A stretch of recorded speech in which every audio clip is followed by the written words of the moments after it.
55 55 اور 95 ہر عمر کے لیے یکساں مفید. مفاد عامہ کا عالم بردار.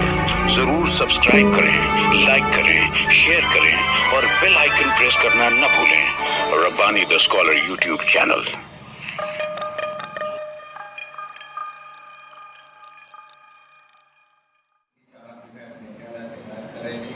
اور انہوں نے کافی ڈیٹیل میں اپنے باتیں رکھی اور بتایا اس طریقے سے.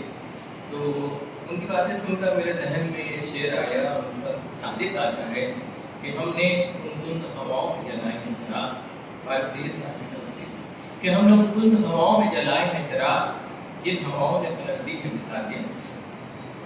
میں بہت دلی کی گہرائیوں سے خراج عقیدت پیش کرتا ہوں ان کو. میں نہایت ادب احترام کے ساتھ اعظمی محمد یاسین صاحب کو آواز دے رہا ہوں کہ وہ آئیں اپنے خیالات کا اظہار کریں.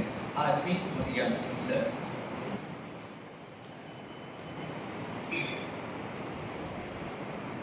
مکرم حاضرین، السلام علیکم ورحمۃ اللہ وبرکاتہ. ازل سے اس کائنات کا دستور رہا ہے کہ یہاں ہر دن جب ننا مہمان جنم لیتا ہے تو اپنی کلکاریوں سے فضا میں تبسم بکھیر دیتا ہے. لیکن جہاں ننے مہمانان کی آمد پر خوشیاں اور مسرتیں آتی ہیں، وہیں جب کچھ لوگ اس دنیا سے رخصت ہو جاتے ہیں تو فضا مخدوم اور رنجور ہو جاتی ہے. بے شمار لوگ ہر دن اس دنیا سے گزر جاتے ہیں، لیکن ان کے گزر جانے سے کائنات کی روش میں کوئی تبدیلی نہیں آتی. لیکن کچھ لوگ ایسے ہوتے ہیں جو اپنی شخصیت کی بنیاد پر، اپنے کارہائے نمایاں کی بنیاد پر، اپنے حسن سلوک کی بنیاد پر، اپنے تعلقات اور رواداری کی بنیاد پر کچھ ایسے انوکھے نفوذ چھوڑ جاتے ہیں کہ ان کے جانے سے ایک خلا محسوس ہوتا ہے، اور اس خلا میں ان کی یادیں اور باتیں ہمیشہ ہمارا پیچھا کرتے رہتی ہیں. کیا کیا لوگ تھے کہ جو راہ وفا میں گزر گئے. فاروق سید ایک ایسی شخصیت کا نام ہے جس نے ادب اطفال میں گل بوٹے کے توسط سے اپنی شناخت قائم کی، جنہوں نے صحافت کے میدان کے اندر اپنے قلم سے تبدیلی لانے کی کوشش کی، جنہوں نے تعلیمی سرگرمیوں کے اندر شرکت کر کے ان سرگرمیوں کو ایک اعتبار عطا کیا، ادبی محفلیں سجا کر زبان و ادب کے ادبا اور شعراء کو ایک مقام عطا کیا. بے شمار کوششیں رہی ان کی، بے شمار کاوشیں رہی ان کی. اگر بحیثیت مجموعی یہ کہا جائے کہ فاروق سید بیک وقت صحافت، ادب اطفال، تعلیم اور ثقافت کے میدان کے شہسوار میں تو غلط نہ ہوگا. اور ان ساری سرگرمیوں کے پیچھے فاروق سید کا خلوص سرگرم بن رہا ہے. انہوں نے ہمیشہ دوسروں کے لیے محفلیں سجائی، انہوں نے ہمیشہ دوسرے شعراء و ادبا کی پذیرائی کے لیے محفلیں سجائی، انہوں نے ہمیشہ نئے آنے والے لوگوں کی حوصلہ افزائی کے لیے محفلیں سجائی. اور جب کبھی بھی مواقع آتے رہے، اسٹیج انہوں نے برابر تو شیئر کیا، لیکن اپنی نظامت سے، اپنی تقریر سے، اپنی گفتگو سے انہوں نے ہر دوسرے شخص کی تعریف، توصیف اور پذیرائی کرنے کا کام انجام دیا. زندگی انہوں نے 58 برس کی گزاری، اور ان 58 برس کی زندگی کے اندر جس شعبے کے اندر بھی انہوں نے قدم رکھا، اپنی انفرادی شناخت کے ساتھ رکھا. میرا فاروق سید سے تعلق گزشتہ 2 دہائیوں پر مشتمل ہے۔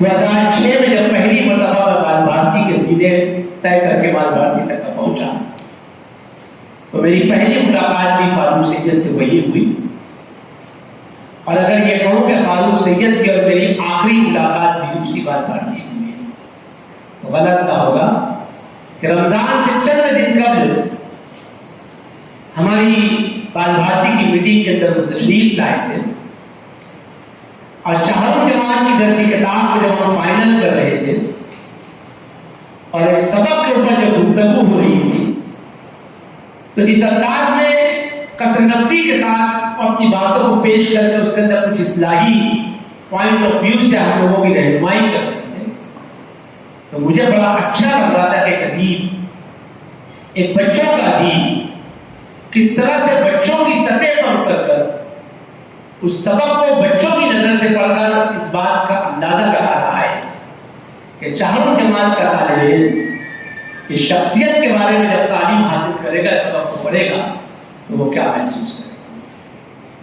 فاروق سید صاحب کا ایک سب سے بڑا کارنامہ یہ تھا کہ بڑے مخلص انسان، کبھی بھی انہوں نے اپنی ادبی شخصیت کا روب کسی پر جمانے کی کوشش نہیں کی، بلکہ ایک طالب علم کی طرح، ایک چھوٹے انسان کی طرح ہمیشہ یہ کہتے ہیں کہ میں تو بہت چھوٹا سا طالب علم ہوں، بس میری کچھ چھوٹی سی کوششیں ہیں، یہ کہہ کر اپنی ساری باتوں کو پیش کر دیا۔ ہم لوگوں نے پوری ایک مکمل سیریز ایک ساتھ مجلس مشاورت میں گزاری ہے، اور مجلس مشاورت میں جب اسباق کے انتخاب ہوا کرتے تھے اور اسباق کی نوک پلک کو سنوارا جاتا تھا، کچھ بحثیں ہوتی تھی، کچھ گفتگو ہوتی تھی، تو خاص طور پہ کہانی اور مضمون کے اندر ان کا جو کنٹریبیوشن ہوا کرتا تھا بڑا دلچسپ ہوا کرتا تھا اور بڑا زبردست بھی ہوا کرتا تھا۔ جو لوگ درس تدریس سے وابستہ ہیں، ان کتابوں کو اپنی تدریس میں رکھتے ہیں، وہ اس بات کا احساس کر سکتے ہیں کہ کلاس کے لیے طلبا کی جو عمر ہوتی ہے، ان کی ذہنی صلاحیت ہوتی ہے، اس سطح تک پہنچ کر سبق کو ترتیب دینا کتنا مشکل ہے۔ لیکن فاروق سید ٹیچر نہ ہونے کے باوجود بھی زبان کا ایک ایسا زبردست علم رکھتے تھے کہ کبھی کبھی ان کی معمولی سی اصلاح یا معمولی سی تبدیلی سبق کو، کہانی کو ایک نیا روپ دے دیا۔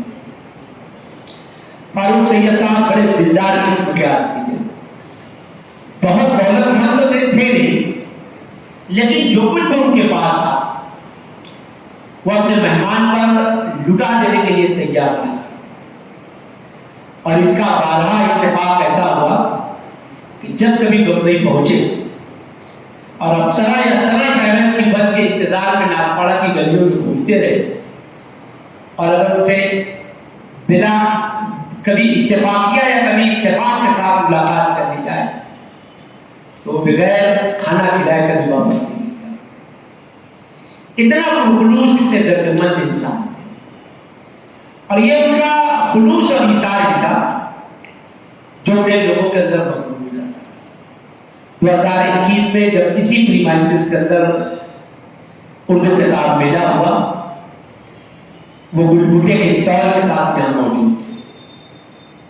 اتفاق سے میں اپنی اسکول کے 150 طلبا کو لے کر اس کتاب میلے کے اندر پہنچا تو 5ویں جماعت کے طلبا کو جب میں نے کہا کہ یہ فاروق سید صاحب ہیں، آپ لوگوں نے ان کا سبق درسی کتاب کے اندر ممبئی کی سیر خط کی شکل میں پڑھا ہے، یہ اس کے مصنف ہیں، اور آپ چاہیں تو ان سے کچھ گفتگو کر سکتے ہیں، اور اس گفتگو کے طریقہ کار پر میں نے پہلے سے ان کی کچھ رہنمائی کر دی تھی بچوں کی، کیونکہ میری اپنے اسکول میں ایک معمول رہا ہے کہ اگر مصنفین پہنچتے ہیں تو میں بچوں کا مکالمہ کرواتا ہوں، اور سلیم شہزاد سے میرے بچے ہر سال مکالمہ کیا کرتے ہیں 7ویں جماعت کے۔ تو بچے جب وہاں پہنچے اور ان کے اسٹال پر ہی جب وہ مکالمہ کرنا شروع کیے بچوں نے، تو کئی خریدار ان تک پہنچے تو ہر خریدار کو انہوں نے ہاتھ کے اشارے سے روک دیا اور بچوں کے ساتھ گفتگو کرتے رہے، بچوں کے سوالات کے جوابات دیتے رہے، خوش ہوتے رہے، خود بھی تالیاں بجاتے رہے اور بچوں کو بھی تالیاں بجانے کے لیے اکساتے رہے۔ گفتگو تمام ہوئی تو تو جو 5-7 نمائندہ طلبہ ان سے گفتگو کر رہے تھے ان کو انہوں نے کچھ بلبوٹے اور کچھ کہانیوں کی کتابیں تفویض کر دی. تو ایک بچے نے کہا کہ ہمارے ساتھ بہت سارے بچے ہیں. تو انہوں نے فوراً مجھ سے کہا کہ اعظمی صاحب آپ کے ساتھ بچے کتنے ہیں؟ میں نے کہا 150 طلبہ بتانے کا. فوراً انہوں نے اپنے ساتھ جو معاون تھا ان سے 150 کاپیاں لکھوائی, ہماری معلمات کو سپرد کر دیا اور کہا کہ یہ آپ چاہیں تو یہاں تقسیم کر دیں, چاہیں تو اسکول لے جا کے تقسیم کر دیں, لیکن یہ سارے بچوں کو میری طرف سے آنا دیں. یہ ایک زبردست دلداری تھی ان کی. بظاہر وہ اس میلے کے اندر اپنی کتابوں کو فروخت کرنے کے لیے آئے تھے, اپنے رسالوں کی ترسیل کو بڑھانے کے لیے آئے تھے, لیکن جب بچوں کی دلچسپی کو انہوں نے دیکھا تو انہوں نے بچوں کو یہ تقسیم کیا. ان کے ساتھ سفر کرنے کا بھی کئی موقع ملا. نئے لوگوں کی ہمیشہ وہ رہنمائی کرتے رہے, حوصلہ افزائی کرتے رہے. شولاپور کے اندر کئی تعلیمی اجلاس اور کئی تعلیمی سیمینارز ہوئے. چونکہ وہ اسی شہر کے ساکن تھے اس لیے وہاں کے لوگ ہمیشہ ان سے سجیشنز طلب کیا کرتے تھے. کئی بار ان کے ساتھ شولاپور کی تعلیمی اور ادبی پروگرام میں شرکت کا موقع ملا. تو وہ اپنے مہمانان کا تعارف اتنے پرخلوص انداز میں کرایا کرتے تھے کہ کہیں پر بھی ایسا نہیں لگتا تھا کہ وہ خود ہیرو بننا چاہتے ہیں اور بس کسی کو استعمال کرنے سے کبھی بھی نہیں ہوا, بلکہ جس کسی کو ساتھ دے جاتے تھے ہمیشہ اسے اسٹیج کا ہیرو بنانے کی کوشش کرتے رہے. اور یہ ان کا خلوص تھا, یہ ان کی محبت تھی کہ وہ اپنے ساتھیوں کی بھرپور طریقے سے جو ہے حوصلہ افزائی کیا اور ان کی تعریفیں کیا. دلی کے سفر میں بھی ان کا ساتھ رہا. جب ان کے سلور جوبلی پروگرام کا سلسلہ جاری ہوا, مشاورتی نشستیں ہوئی, کبھی بمبئی میں نشست ہوتی, کبھی پونا بال بھارتی میں ہوتی موقع کے لحاظ سے. تو سارے لوگوں کے مشورے سننے کے بعد فیصلے کا اختیار بھی وہ لوگوں کو سونپ دیا کرتے تھے کہ رسالہ بلبوٹے کا مدیر تو میں ہوں, لیکن اس کے لیے جو کچھ آپ کرنا چاہتے ہیں سب آپ کو اختیار حاصل. انہوں نے نئے لوگوں کو دلی کے اندر اسٹیج شیئر کرنے کا موقع دیا, جبکہ دلی وہ مقام تھا, جامعہ ملیہ اسلامیہ ہو یا دہلی یونیورسٹی ہو یا JNU ہو, ہر یونیورسٹی کا اپنا ایک مقام تھا. لیکن ہر پروگرام کے اندر انہوں نے جہاں سینئر لوگوں کو موقع دیا, وہی نئے لوگوں کو بھی انہوں نے جو ہے اسٹیج شیئر کرنے کا موقع دیا. یہ ان کی اس بات سے ان کی میازی اور ان کی دلی نظر آتی ہے کہ وہ نئے لوگوں کو بھی ہمیشہ مواقع دینے کے پابند رہا. گلبوٹے کو تعلیم سے جب انہوں نے منسلک کیا, اس کے لیے جو اسکالرشپ امتحان کا آغاز کیا, 2009-10 کی غالباً بات تھی.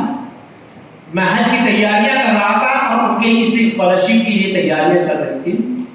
بہت اصرار کے ساتھ انہوں نے بمبئی اس کی مشاورتی کمیٹی کے لیے مجھ کو مدعو کیا خان نبی اللہ کے توسط سے, اور جو کچھ بھی رائے مشورے آئے اور جس طریقے کا پیٹرن انہوں نے تیار کیا, میں سمجھتا ہوں غالباً 7-8 سال تک کا بوٹے اسکالرشپ کا امتحان ہے, یہ بڑی کامیابی کے ساتھ چلتا رہا. ممبئی کی تقریباً BMC اور دیگر ہائی اسکولوں کے اندر تو اس کا زبردست کریز رہا. مالیگاؤں اور دیگر علاقوں تک کا بھی وہ امتحان پہنچا. جن لوگوں کو اس کام کے لیے انہوں نے منتخب کیا, باقاعدہ ان سے کانٹیکٹ کرتے, ان کی حوصلہ افزائی کرتے اور ان کا شکریہ ادا کرتے رہتے, اور جب کبھی ملتے ہمیشہ شکریہ کے الفاظ کے ساتھ. فاروق سید کی یہ ساری جو خوبیاں تھیں, یہ خوبیاں ہمیشہ ان کی یاد رہے گی. زندگی نے ان کے ساتھ وفا نہیں کیا اور 58 سال کی عمر میں چلے گئے, لیکن ان برسوں کے اندر انہوں نے ہر ایک کے لیے جب محفل سجائی تو پورے خلوص کے ساتھ محفل سجائی. آخری بات کہہ کے اپنی بات کو ختم کروں کہ خان نبی اللہ اور ان کا تعلق ایک برادرانہ تعلق تھا. دونوں کالج کے اندر ایک دوسرے کے آگے پیچھے تعلیم حاصل کی دونوں نے.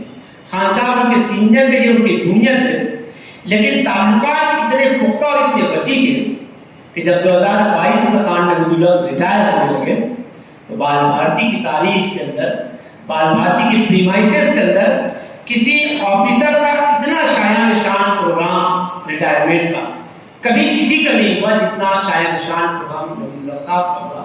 اور اس پروگرام کو پورا ترتیب دینے میں, ان کی شخصیت اور کتاب شائع کرنے پہ, ان کے پورے پروگرام کو چاک آؤٹ کرنے پہ